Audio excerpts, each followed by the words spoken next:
Fox News alert with just 6 days to go until the midterms. New reaction to President Trump's suggestion that he could end birthright citizenship by executive order, and growing questions over whether such a move would be constitutional.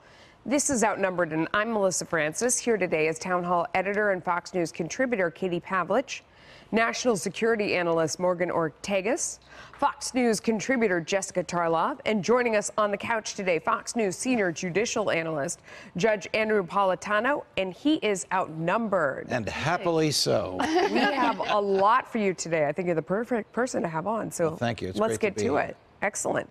All right, growing controversy over a proposal to do away with automatic citizenship for any children born on U.S. soil to non-citizen or illegal immigrant parents. So-called birthright citizenship stems from the 14th Amendment to the Constitution. Top House Democrat Nancy Pelosi accusing the president of trying to erase parts of the nation's founding document. But the White House says Democrats are to blame for the current situation. Watch this.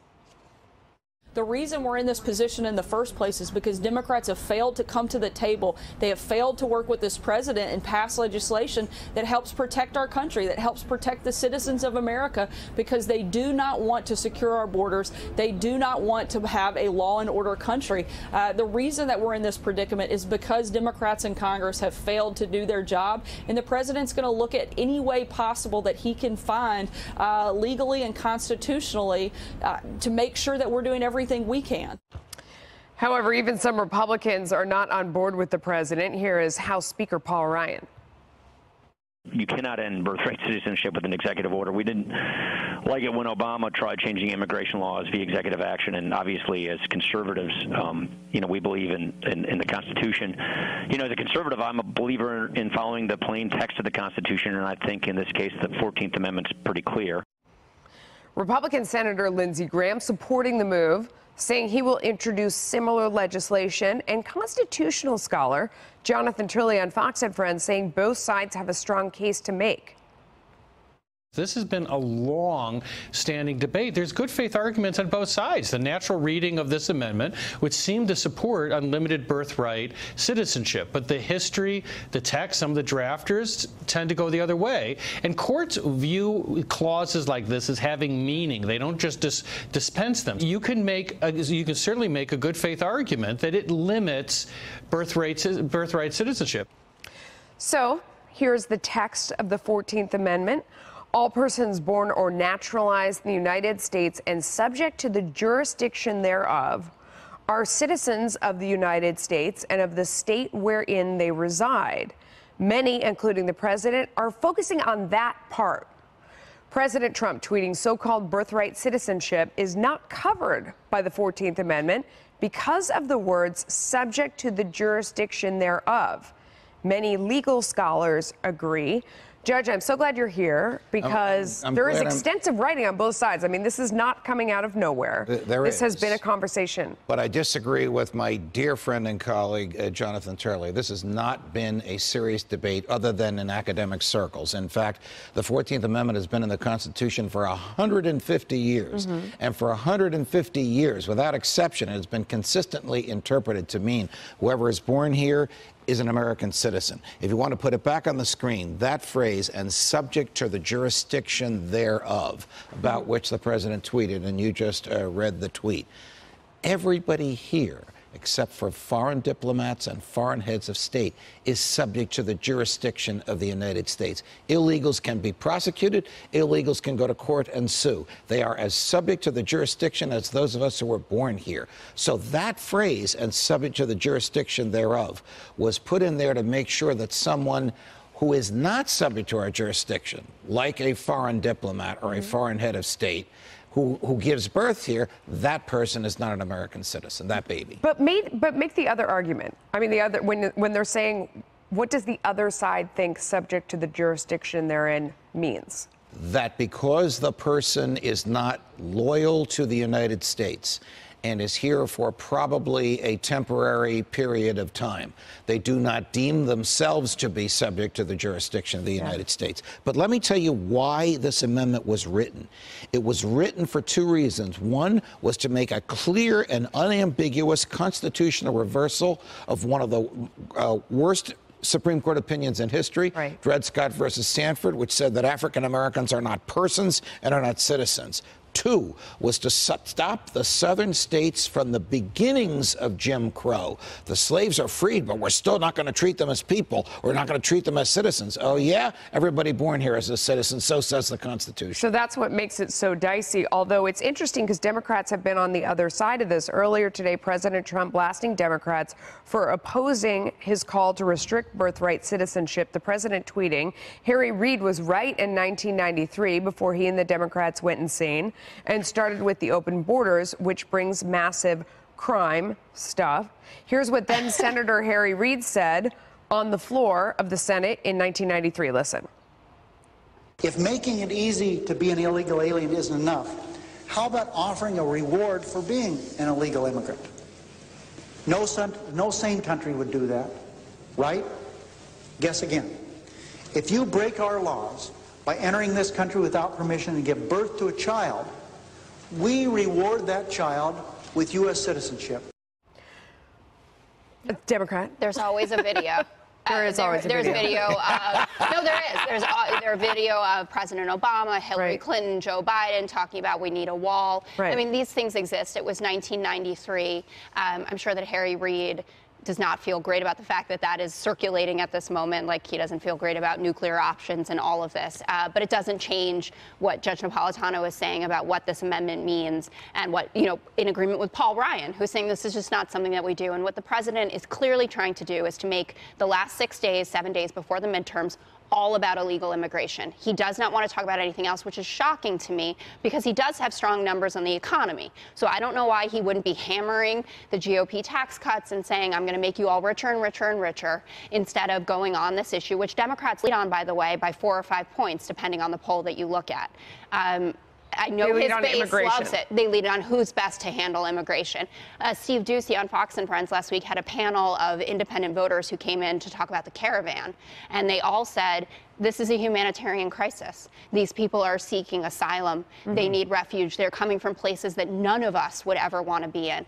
So I know what President Trump is doing, but it's not going to work. Katie, let me ask you, because what I think President Trump is doing is that he has an incredible political knack for turning the entire nation's conversation to exactly where he wants it to be. And he says something like this, and it gets everyone talking. I don't know that he necessarily really wants to do this. I think he wants us talking about it. Do you think, as Jessica does, that that's a mistake because that Democrats win on immigration? I actually believe the opposite. Shocker. But there's a reason why Democrats aren't talking about illegal immigration on the campaign trail. They've done internal polling. It's not a good issue for them, especially when you have the visual image of thousands of people marching not with the United States flag, but with their own country's flag and demanding to come into the United States, saying they're going to seek asylum, but then admitting that they're actually coming for a job, which, by the way, is fraud.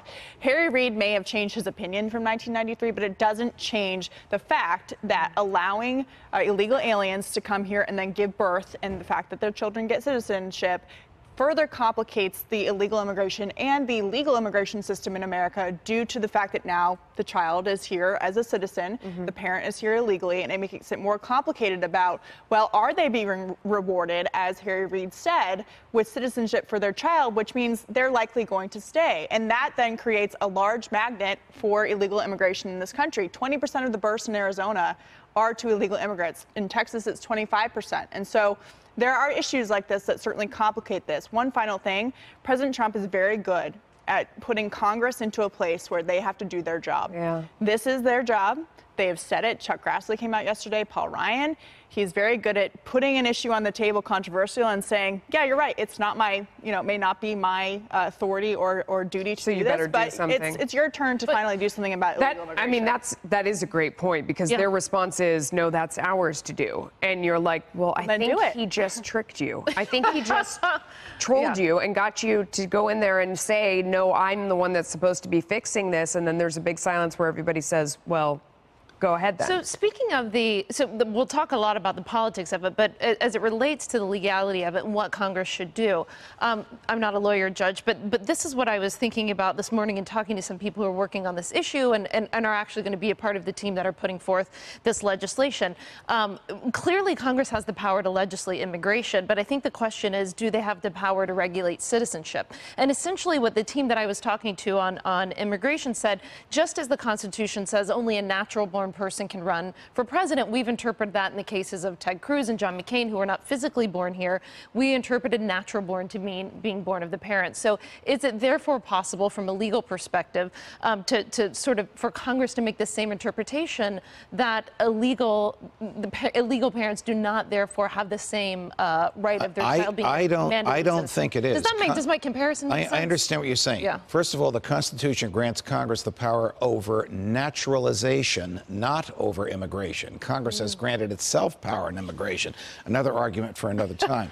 Congress can establish the means by which this happens, the means by which an undocumented the offspring of undocumented parents becoming American citizens. But it cannot stop it from happening. Neither the president nor the Congress can frustrate the Constitution. They've all taken the same oath to uphold it. Only a constitutional amendment can change this. So the only thing that the Congress can do then, back to Katie's point, then, is you're going to have to act on illegal immigration, because when you have 7% of births last year that are born to illegal immigrants, 1 in 4 in Texas, as Katie pointed out, I don't think anyone realistically thinks a constitutional amendment will get through. So Congress has to somehow disincentivize illegal immigration. Congress has a menu of many things it can do to make immigration fairer, easier to administer, less expensive, less traumatic. But it cannot interfere with the Constitution. Right. Once here, the baby born is an American citizen. And let's not forget, again, and we made this point yesterday, President Trump campaigned on this issue. I know it was dropped as a bomb in this interview because the reporters at Axios asked about it. This was not some proposal that the president put out through the White House. He was asked a question in an interview, and that's how it came out. But this idea that this is a new topic for the president, or that he's just simply bringing it to the forefront now, this is a part of his overall illegal immigration. And Lindsey Graham has been talking about it since 2010. I mean, people yesterday were up in arms. Lindsey Graham is just, buying whatever President Trump is selling. He's been talking about this since 2010. Well, and the biggest debate we've had over the last couple of years on this very issue is the Dreamers and DACA. Right. Do the parents of DACA recipients get to stay? And it's the same question. They were born here or brought here illegally by their parents when they were children. Do you give them amnesty and then allow their parents to stay because they're a family unit? That's always been the big question. Boy, if the Democrats take the House, the Republicans are going to have a very narrow window in which to address immigration. And they probably won't. Last about 60 days. I wouldn't hold my breath. I'm going to take the under. Okay. President Trump's show of support not welcomed by everyone in Pittsburgh as protesters turned out in the streets while he visited the city. But the White House saying the visit was important and it was about consoling the community. We're going to have a live report. Plus, a new report claims special counsel Mueller's investigators are probing ties between a former Trump associate and the WikiLeaks release of hacked emails. We'll get into that one.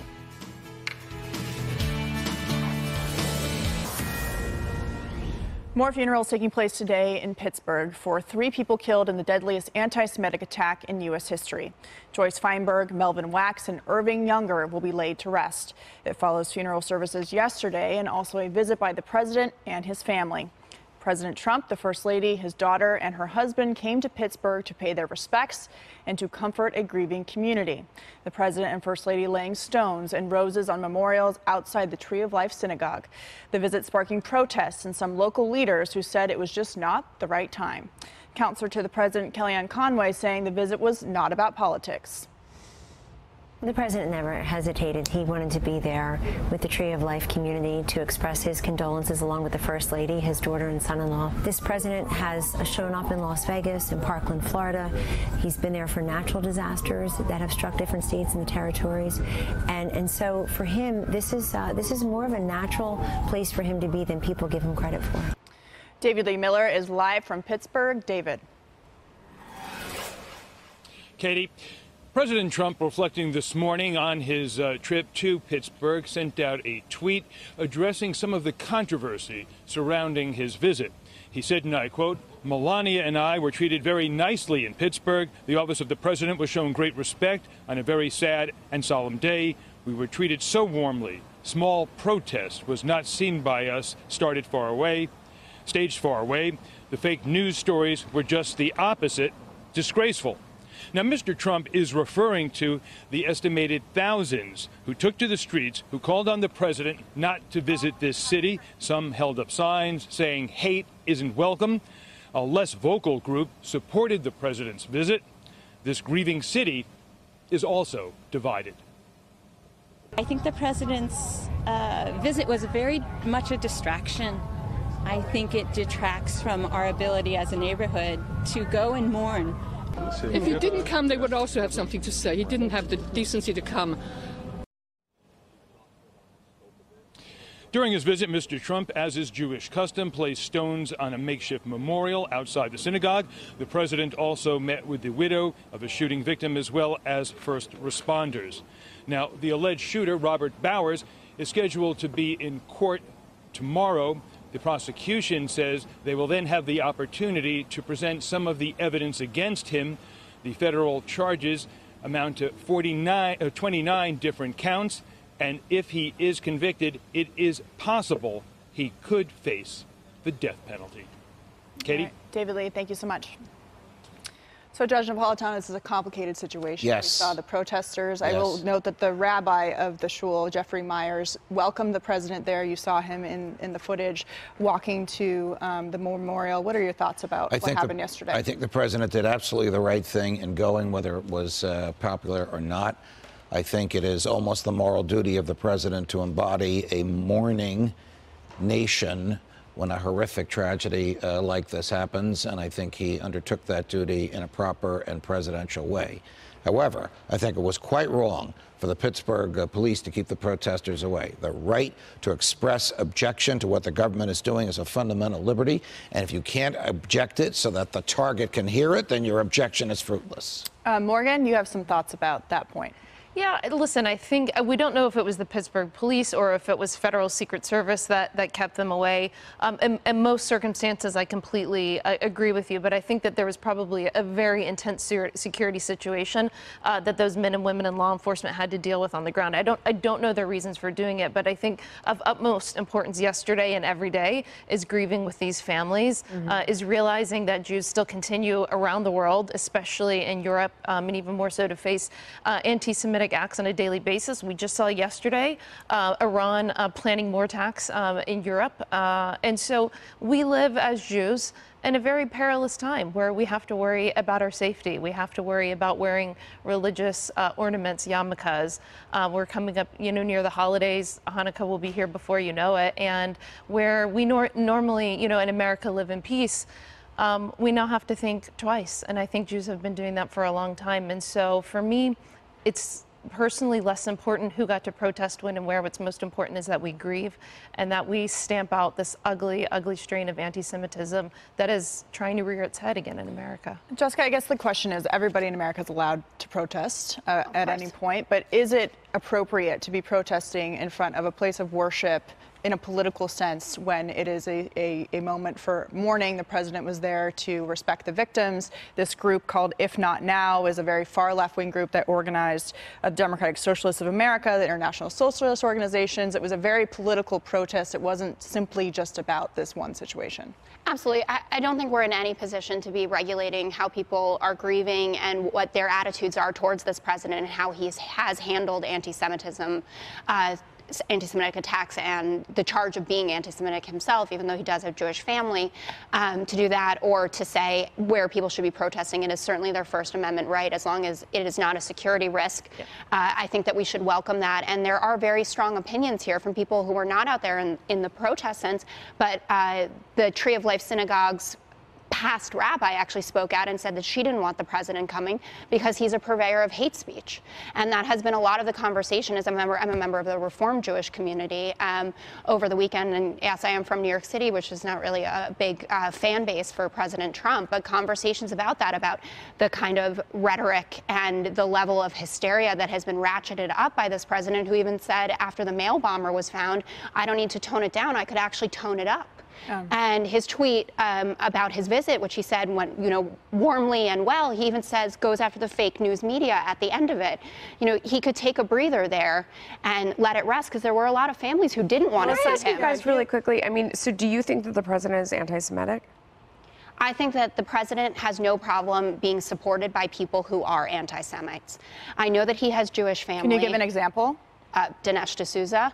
He has no problem with the attacks on George Soros, a man who escaped the Nazis and has given over $12 billion to philanthropic causes. And yes, he is a liberal, but that doesn't make him a war criminal, a traitor. When you go on Twitter and you see the things that are said about George Soros and understanding his story, and I don't care, what he did with the Bank of England, $12 billion to promote freedom and democracy across this world, and to have more freedom for Jews so that they can go and they can practice and they can pray.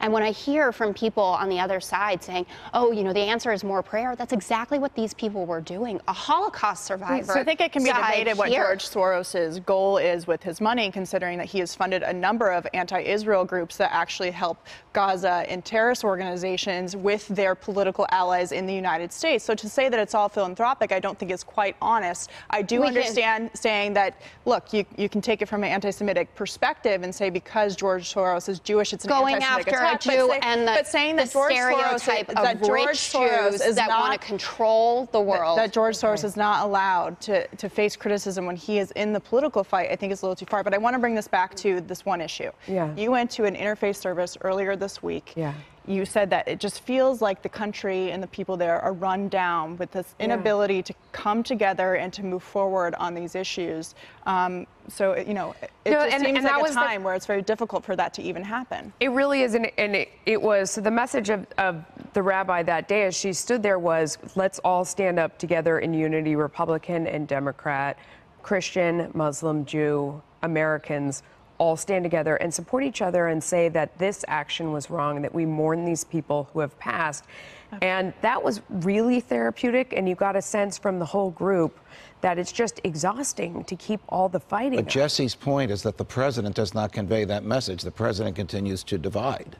But he's also being attacked, so he probably feels like he may have to respond. You have to rise above, though, especially at a time like this. I mean, to ignore and what went on last week, we had a shooting, we had a mail bomber, we had the worst anti-Semitic attack in U.S. history. There is no room for fake news media toning it up. Just take a breather.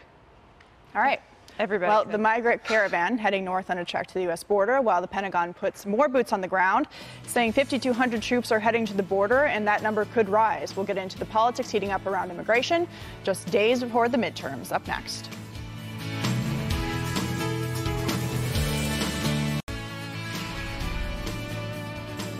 As the migrant caravan continues a trek to the southern border, the Pentagon says that 5,200 troops heading to the border could be just the beginning.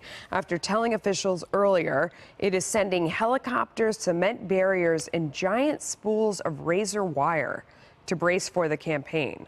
The president hitting the issue again this morning, tweeting, "Our military is being mobilized at the southern border, many more troops coming. We will not let these caravans, which are also made up of some very bad thugs and gang members, into the U.S.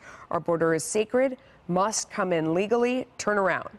Meantime, Republicans are seizing on the caravan issue, launching ads in Congress, in congressional districts, and in Tennessee's Senate race. Bill Bredesen strongly opposes President Trump's border wall. Now the caravan is coming, yet Bredesen is too liberal to care. What do you think, Judge? Well, I'll tell you what the law is. Obviously, the president has the duty to keep people out who are attempting to come through the border, over the border at a non-governmental portal. You can't just cross the Rio Grande and expect to be able to stay here, and he can use force to stop that from happening. The troops cannot set foot in Mexico, and they can't use weapons, so I don't think they're very happy about this role.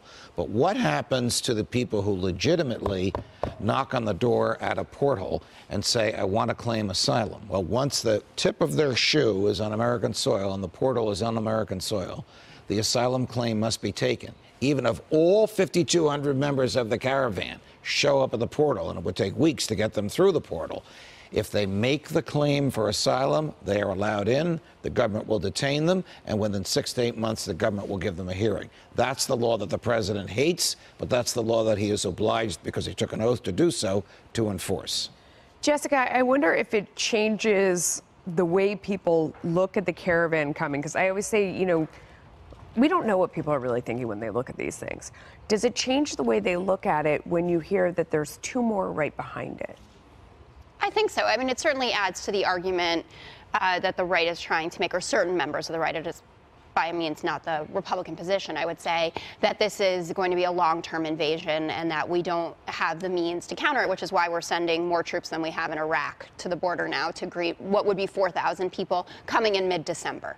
What President Trump has done, it has made it feel like an imminent threat, which goes back to what I was saying in the first block of the discussion, that he wants to have an illegal immigration conversation more than he wants to have a conversation about policy issues, I think especially health care, since he's now pretending as if they would protect pre-existing conditions. But you think that Democrats are winning on this issue, and I wonder if, you know, when you have people coming up, and now in the past couple of days, they've been reporting the other groups that are right behind them, that it does give it a feel like it's not one group of people escaping persecution and danger in their country, that all of a sudden, you know, that it is a magnet and there's lots and lots and lots that the of people floodgates coming. will open. When I say, you know, leading by 4 or 5 points, that's just above the margin of error there. But by the way that President Trump talks about it, you would think that this was a massively winning issue for them. Can I push back on that a little bit? Yeah. Because this argument has been made that the president is fear-mongering because this caravan is too far away to make a difference. What he's actually doing is getting ahead of the problem instead of dealing with it when it's at the front door. Because if they are not deterred, they will come here. Because as Judge Napolitano was explaining, the law does not allow Border Patrol, Customs Enforcement to deport immediately people from Central America who make asylum claims or who even come here illegally because of the way that it's set up. If you're from Mexico, you can be detained and deported right away. If you're from Central America, you are required to be released into the United States, and therefore you get to stay for 10 years because you don't show up for your court hearing. So this idea that we're not allowed to talk about the caravan as an imminent threat because it is far away is absurd. And the reason why he's sending the military down there is in hopes that they will see a force on the border as a sovereign state to stop them from coming. Because if one comes and there's nothing done, another one comes. And as you saw in the press conference earlier this week, Department of Homeland Security and the Department of Defense have watched this caravan, and they've said they've used violence and force to break through other international borders to continue their way north. And the president has an obligation to stop that from happening. I want to ask about the politics. How can both Democrats and Republicans think that this caravan is a winning issue for them? Because, I mean, because you don't know what people are really thinking as they're looking at it, and they don't necessarily tell the truth when they're polled. I mean, that was kind of where I was going with that comment of, you don't really know what people are thinking when they watch the video. And Morgan, I would say to you, one thing that I find really interesting is watching on all different channels when they do interviews. You can't watch anything with the. There you go. but when they maybe do FBN. There you go. When they do interviews with the actual people who are in the caravan, and you hear what they think about what's being said. And one soundbite that William Longinus had earlier this morning was about the idea of people in the caravan saying the president has to say that, because if he doesn't say no one can come in, then our entire country, all of Honduras, is going to come tomorrow. Well, you bring up a good point about Honduras, and essentially, so my friend Obey Shabandar, who was at DoD policy for many years, wrote a piece a couple of days ago, and we were talking about, he and I, he's done multiple deployments in Iraq and Afghanistan, and we were talking yesterday about how these are essentially in Central America are a group of failed states. And so everybody here has referenced the military. Let me just say that the comparison, I've heard a lot of people say there's more troops on the border than Iraq and Syria. It's a really bad comparison. First of all, we were in Iraq and Afghanistan for 15, almost 20 years at this point between the two. When the military has a mission, the size of the force is not determined by how many troops in Iraq. The size of the force is determined by what the needs on the ground are. So this comparison that people are making across multiple networks, comparing it to Syria, I think is just misleading, because that's not what the mission is. Further, what the judge said, you know, and maybe I'm misinterpreting this, but sort of implying that the military did not like this mission. I can tell you, and I do not speak on behalf of the Department of Defense, but as a reserve officer, our personal opinions don't matter. Whether it's President Barack Obama or President Trump, we will execute the orders because that's the oath of office that I took, and that all of my, all of the members of the military, active duty reserve, inactive reserve, we do the orders of the president. And our opinion in that context doesn't matter. I don't think my friends that graduated from West Point expected to be at the Texas border. Okay, well, we serve at the pleasure of the president. Yes. That's the oath that I took. Good place to end. A new report that special counsel Mueller's team has interviewed former White House chief strategist Steve Bannon again, plus the other former Trump advisor that investigators are focusing on and why.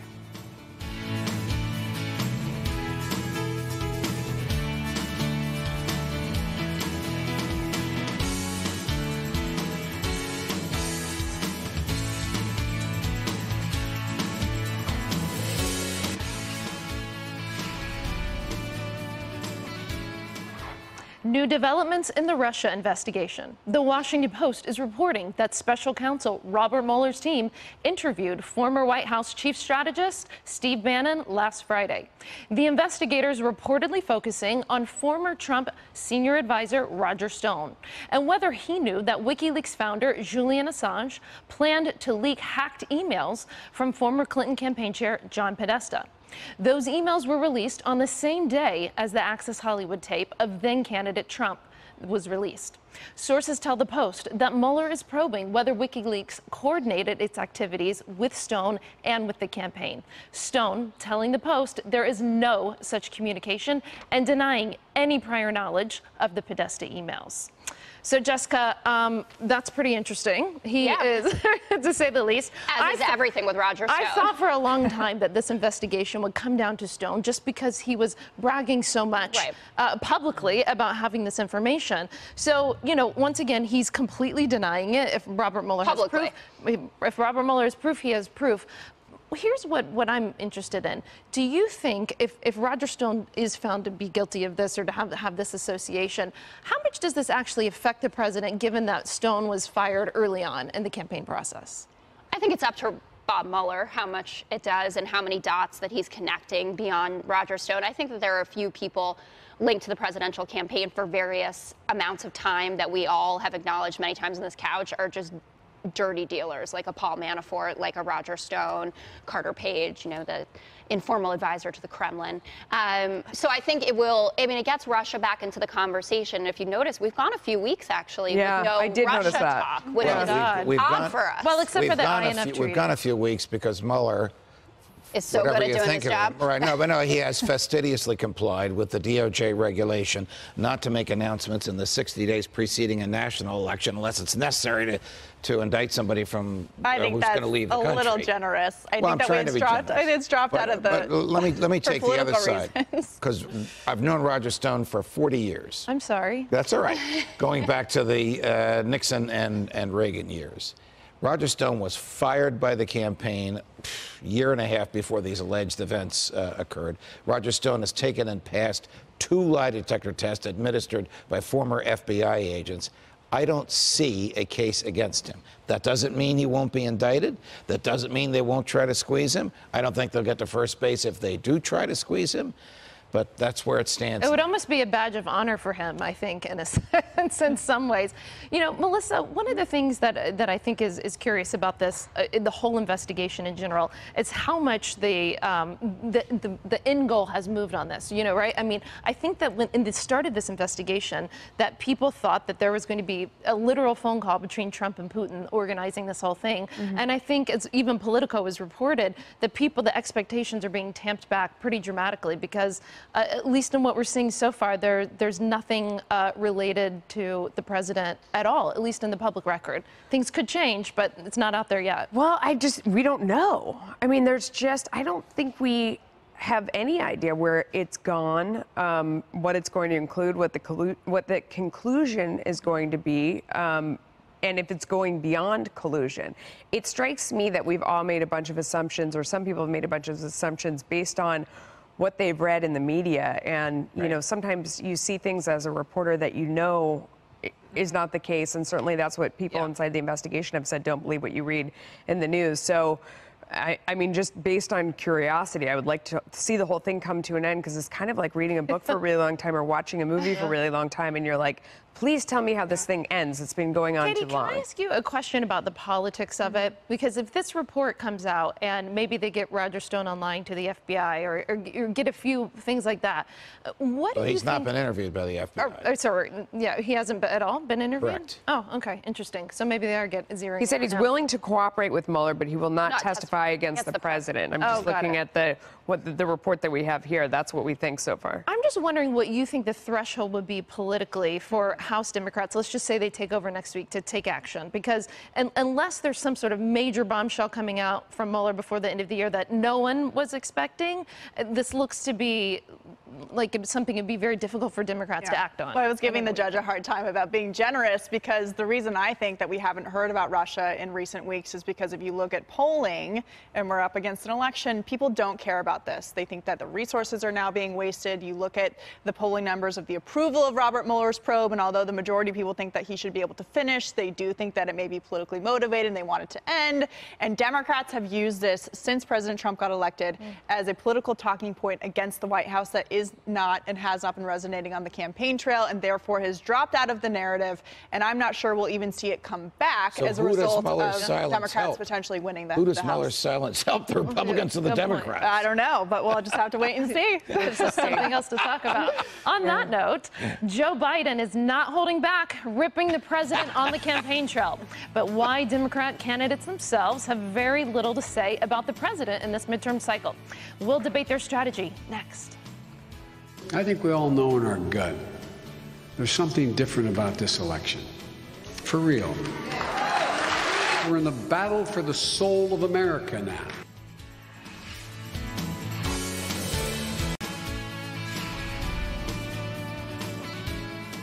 Former Vice President Joe Biden tearing into President Trump for the second day in a row, this time at a campaign stop in Madison, Wisconsin yesterday. Take a watch. I'm sick and tired of being sick and tired. I am sick and tired of this administration. I'm sick and tired of what's going on. I'm sick and tired of being sick and tired. I hope you are too.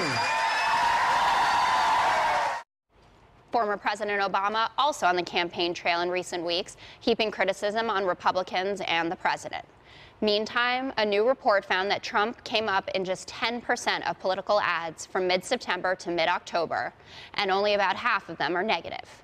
That's by far the lowest proportion of attack ads against a sitting president since the 2002 midterms, when George W. Bush's popularity was soaring. Political strategists say this is striking because of the president's low approval rating. They say Democrats think voters' feelings on Trump are baked in, so they're focusing on health care instead. So, Judge, I'll go to you first. Are you sick and tired? I'm sick and tired. As I was saying during the break, I was on the faculty of Delaware Law School back in 1978 and 1979. I know that seems like 100 years ago. I wasn't born. Joe Biden was on the Joe Biden was on the faculty. And once you're a friend of his, you're a friend of his for a long time. But I would turn the question around. Is he going to run in 2020? Why is he doing all these favors for Democratic candidates? Why is he getting in the face of the president unless he wants to run against him? Yeah, he likes it. He wants us certainly to win the midterms. And he's toyed with running for president in every single election. So to the extent that he believes that these midterms are a referendum on the president, a lot of people believe that, for him to say I'm sick and tired is a way to generate the attitude of what he thinks is the Democratic base and get them to come and vote. Absolutely. I mean, that's what all big Democratic figures have been saying. Vote. Hillary Clinton meeting with Kara Swisher on Friday even said, I'll talk to you about 2020 after. We got to get out and vote. Katie, what do you make of this? Biden running? I think he's probably going to run. I'm not sure how much of a chance he has in a primary where everything is about white men and intersectionality, but I do think he might have somewhat of a chance against President Trump if he could get through that primary. But I think he needs a better speechwriter with more lines than sick and tired, unless we're going to write a book about dad jokes from Joe Biden. It did seem like the country. It did seem like you said it about 5 times. You did. I'm going to call total BS on this. He's not sick and tired of it. No. The Democrat Party is not sick and tired of it. They love it. They're addicted to hating Trump. The media Republicans loves it. are addicted to loving Trump. Democrats are addicted to hating him. The media loves it, as Katie just said, and there's nothing more than they want to pound on him for the next 2 years. They're salivating to do it. My text messages would reflect that as true. I want to play some sound from Ronna McDaniel, the RNC chairwoman, talking about health care from earlier. The Democrats have really tried to fearmonger on health care and tried to tell people that Republicans are going to take pre-existing conditions. It is flat out false. The president has been on the stump refuting that. We have candidates sharing stories of their family members, of their kids, of their mothers who have pre-existing conditions. Of course, we would never take away that right. So that's one of the things that the Democrats are trying to do. They try and scare their voters. But we're running on higher wages, more jobs, our economy doing well, taking on the opioid crisis. So Republicans like a core feature of Obamacare. Well, only in the last 2 weeks. That's the way I read that. I mean, there is so much tape of Scott Walker, MarthaMacCallum, Ron DeSantis. We're going to get rid of pre-existing conditions. So this isn't about face because they know health care is the #1 issue, right, Melissa? I think that healthcare, I mean, it's a government program, so now it's become like the post office, where everyone's going to hate it all the time and say that the service is terrible, you know, whatever it is, and so whoever's in charge is going to get blamed for what's going on. I mean, it's become a government-run program. It's falling apart at the seams. Somebody needs to fix it. Nobody has the political will to actually do it. And, you know, whoever's in power can get clobbered over the head with it. It is our program, and now Obamacare is more popular, and Republicans even want it is Obamacare. We have to go. More Outnumbered in just a moment. Get in the list. Thanks to Judge Naps. We needed all of your legal opinions and ladies. knowledge and advice and everything today.